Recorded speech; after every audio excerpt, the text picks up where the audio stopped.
And now it's the after show. Jump up. Welcome to the after show. Plus we get A live rendition of Wade's Word. Wade's Word. Yeah, you got to hold it a little. Wade's Word. Wade's Word. Whoop, whoop. That's what's up. Man. I don't even remember what we talked about last week. I was gone all week. You don't remember what we talked about? That then you and I had to have lengthy novel text back and forth about. What did we talk about last week? We left you out of him, RJ, because I sent him a pretty novel long text about Blizzard versus Volcano Bay and Typhoon Lagoon. Oh yeah, because we talked. Well, in the after show last week, we talked about a variety. You of brought things. up a good point of why aren't you considering going to a Disney water park when you're definitely considering going to. Oh wow, that is a long text. Yeah, just keep going. Wow.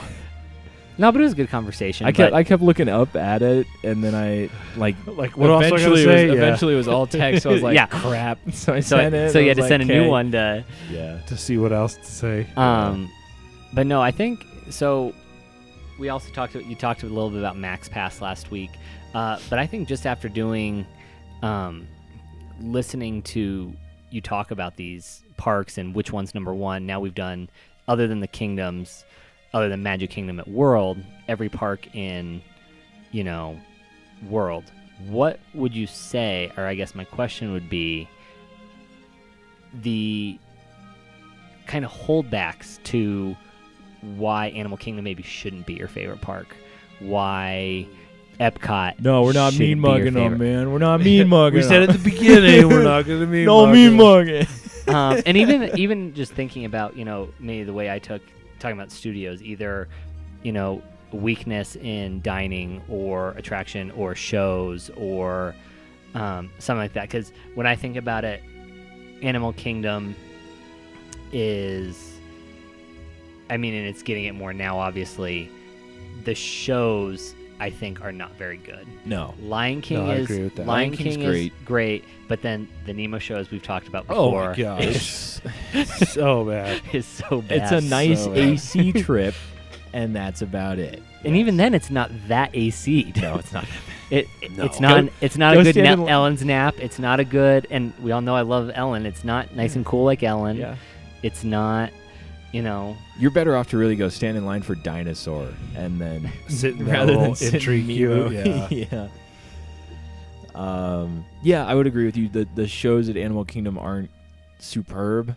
I would also say it's lacking in kind of higher thrill rides. Yeah, because even though we say Everest is top Everest thrill, is amazing. It's the single thrill, but that's about it. Yeah. Like Dinosaur, you could kind of argue, but it's mild. And you can even say nice mild thrill. Cali River Rapids too but it's less but thrill it's as much as so short. It's so short, and you're just getting wet. The thrill is like, I don't want to get wet. Oh, I got wet. And that's the thrill. And then the whole rest of the park. Yeah. And last time we were in California Adventure, they actually had Grizzly Run closed. I forget, how does that compare in length to Cali? It is Grizzly River Run is the longest, tallest, and fastest river rapid ride. That's what I thought. At least in the U.S., it might still be. See, that's what's disappointing about having ridden both. You're like, oh, this is never. You're like, this isn't Grizzly River Run. And that's what I thought. Exactly. That Cali is kind of like when you get on the wrong Tower of Terror and you're like, oh, this is the short one. Not anymore. Not anymore. I don't have that problem anymore. Well, you'll know when you get on the wrong one because they'll say bonjour. Oh, dang it! Wait, how did I get here? How did I get to Paris? How did this happen? I don't remember getting on a plane. What happened? All right, so that's Animal Kingdom. What about Epcot? Epcot, I would say the lack of thrill attractions. Thrill is always, like thrill. I don't know. I would also say the lack of good dining in Future World. Hey, Mission Space now. Yeah, now with that Mission Space. If it's good. We That's don't. That's true. It's going to have killer views. It could be Pecos Bill.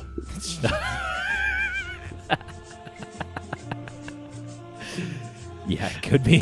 Pecos Bill in space with Spaceadillas. Like the garden Spaceadillas. We did Garden Grill character breakfast last time, and it was actually pretty good. That's a fairly underrated one, I think. Which was funny then, because when I was talking about watching some other podcasts and I think Disney videos. Food Blog, she talks about how it's underrated. But then Pete Warner with Disney with WD, he hates it. Really? And, yeah. Oh, he is. And I was watching a video where it was their top 5 favorite restaurants, and the 2 other guys that were doing the thing with him were both like, "Oh no, we like Garden Grill," and the one guy was like, "It might be my favorite character dining," and he was dumbfounded. appalled by it. You've seen that video too? Yeah, he was like, "How could you say that? Like, why did I hire you?" that was more or less his reaction. But yeah, I'd say it's that for me too, and just the lack of. It's tough. Well, I'd also say that Frozen doesn't belong there. So no, that would be up there for me too. Fantasyland attraction. Yes. However, I do think Ratatouille will fit in perfectly over in France. That seems like a double standard. Well, no, because the execution of it's different. Oh, okay. Nothing's being removed in France Well, that probably already impressions fits. to France, right? No, it's an expansion. Oh, really? It's a Ratatouille expansion. And if they decide to put in Chef Remy's, that'd be a perfect addition to it as well. Except do it in a little bit of a different manner, because getting off the Ratatouille ride and like you look directly into the restaurant and it's just like giant plates everywhere, just like shoved into the ground, and like it looks cool and the food is very top notch. It just doesn't seem like that like 5-star kind of restaurant feel that you would get in most that I would expect to see. Yeah, kind well, of and of the current too. Yeah, France restaurants too. yeah, that's true. Yeah, and it was a little weird for me looking in there and like that's like the most expensive restaurant on property.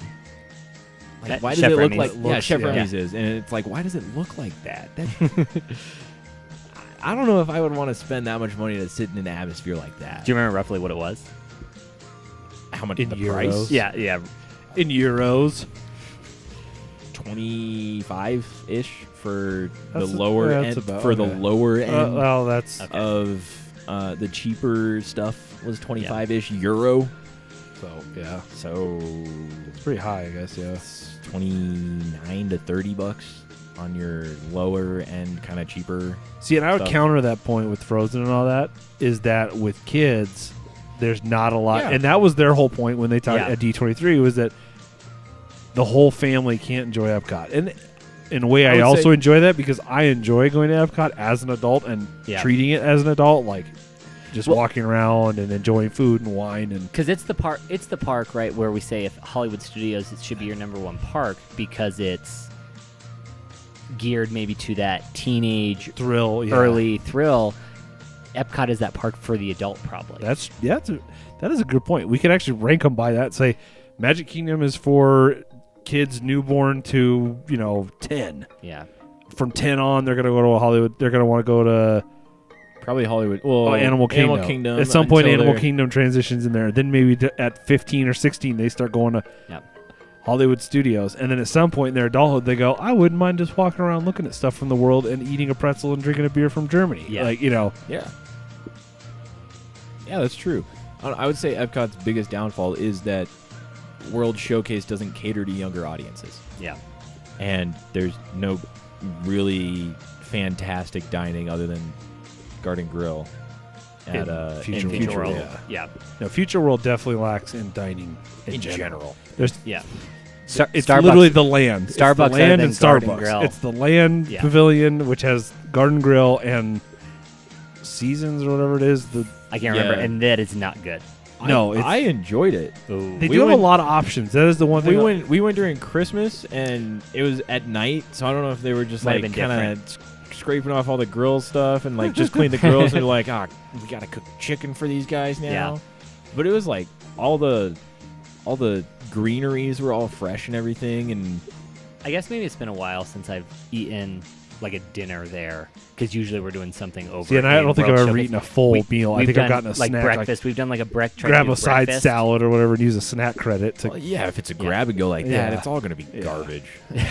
No, it's true. But if you get like the made to order stuff, it's actually pretty good. Well, and I was gonna say they have a lot of variety. It's a fairly large kind of dining hall. yeah, one, yeah, it but is. that's it for dining in Future World. Yeah. And part of it is because World Showcase has 2 per country almost across the board, Yeah, minus Canada. yeah. But then still. it has. So yeah. 2 credits there.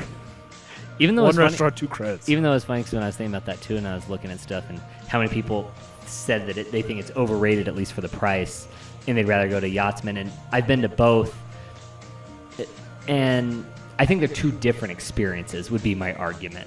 Well, I need to say it's just different the way they prepare the food. Yeah. Because a lot of people say that they don't like how salty Le Cellier's food is, and I've noticed that especially people from the East Coast like places like Yachtsman, and they don't do as much salt in their food. Yeah. Where like a lot of us Midwesterners or Westerners like salt, and we're like, yeah, just salt my steak. Cool, that's fine with me. I don't care. So Yeah. some of it's preparation too. Does that cover Epcot? That covers Epcot, I think. So Hollywood Studios? I think we know what Hollywood Studios is. I think we talked the negatives as much as we were trying to be. It's just the lack of attractions in general. I mean, which is...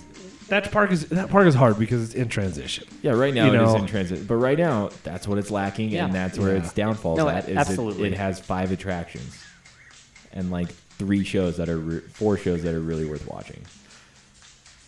That's a decent day, though, depending on what you're also eating. And depending, I mean... Well, yeah, depending it's a nice on break, how, too. Yeah, it is. Yeah. We're kind of planning that as like a break day. Like, all right, we're going, but it's going to be kind of a lower key day. And the other thing is, and I mean, I couldn't use it because you could also use it for Epcot.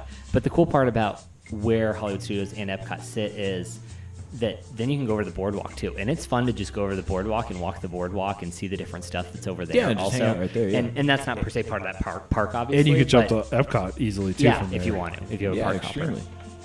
hopper. But still, No, I know. No, I'm with you. that's it. It's half day.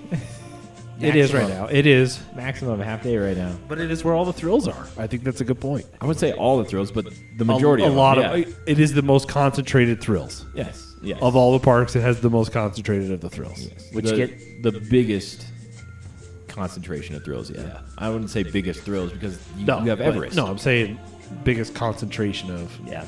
If you had one day and you had one park ticket, which is our whole thing, and all you're looking for is thrills, you're gonna have to go there because otherwise you're going to one park and enjoying one thrill, and One then ride the whole day. dealing with the other parts of the park that you may not be looking for. Yeah. I don't know. Yeah. Which then, if it's a half-day park court, as I said in the text message, if I give you the $15, will you go at least check goodness. out Blizzard Beach or Typhoon Lagoon? I think it worked out to like 15.97. $15.97. Oh, Like that.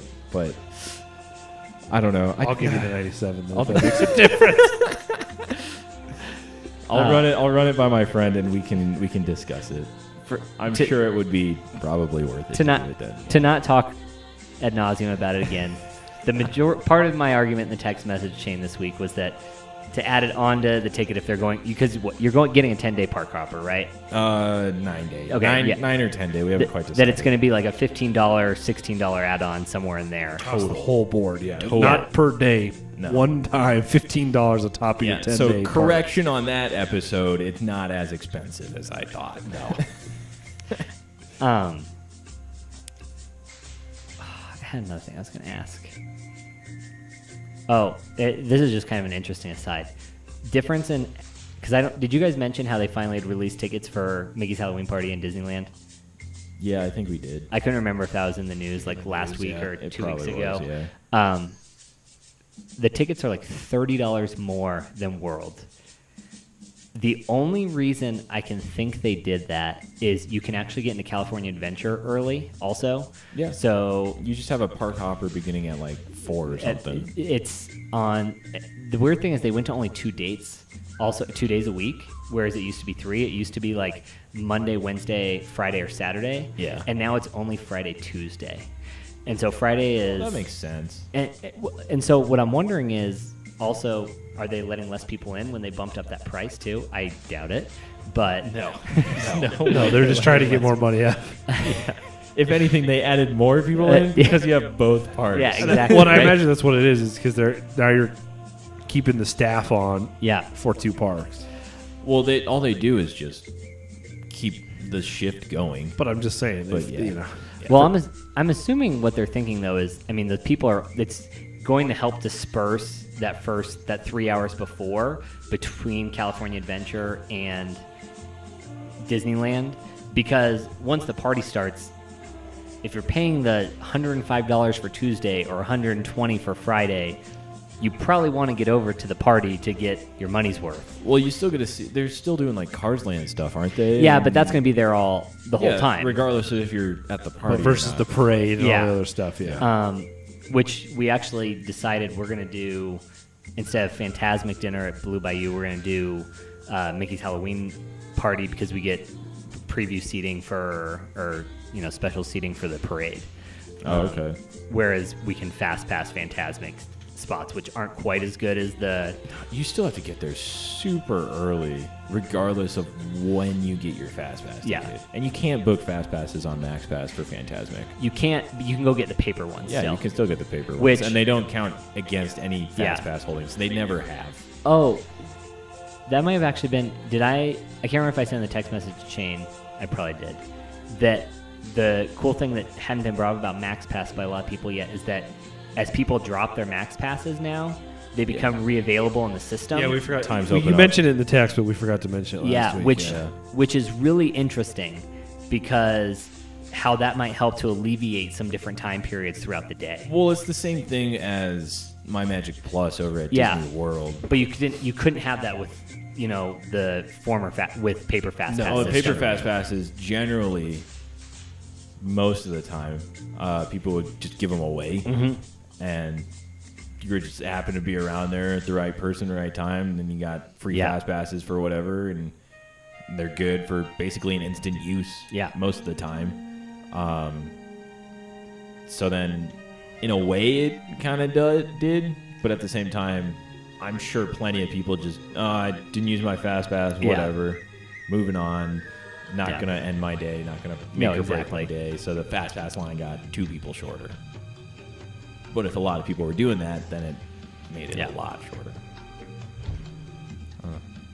Well, anything else? I think that's it for me. All right. Sweet. Well, thanks again, Wade. Thanks for having me. Yeah, thanks for jumping on. Thanks for defending Hollywood Studios, because as you can tell, we were struggling with that one. I'm glad you guys invited me back after Cort said you guys were glad to be alone. I did think that was funny. I was like...